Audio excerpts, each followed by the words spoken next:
তাতটো উচ্ছেদ হৈ গ'ল।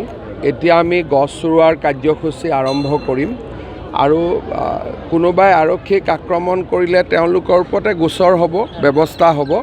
কিন্তু বৰ্তমান আমাৰ পাইকানত লক্ষ্যটো হৈছে যে বৃক্ষ ৰোপণ কৰি মাটিখিনি বনাঞ্চললৈ ৰূপান্তৰ কৰা।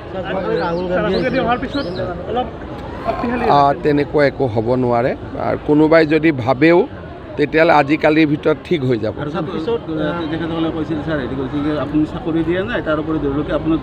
চাওক, প্ৰথম কথাটো হ'ল যে মই চাকৰি দিছোঁ নে নাই তাক অসমৰ মানুহে জানে।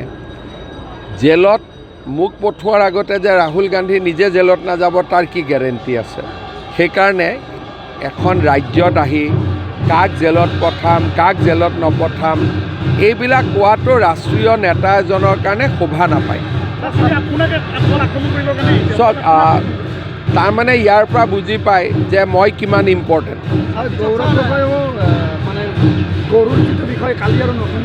চাওক, এটাই কথা যে আমি অসমৰ মানুহৰ কাৰণে কাম কৰি আছোঁ, ৰাইজে জানে যে আমি কিমান কাম কৰিছোঁ। গতিকে কোনোবাই কিবা ভাষণ এটা দিলেই সমস্যাবিলাকতো ৰাইজৰ মৰমবিলাকতো চেজ হৈ নাযায়। গতিকে এইবিলাক কথা চিন্তা কৰি কোনো লাভ নাই। ভাল কথা, আকৌ ফুৰি চাকি আহক।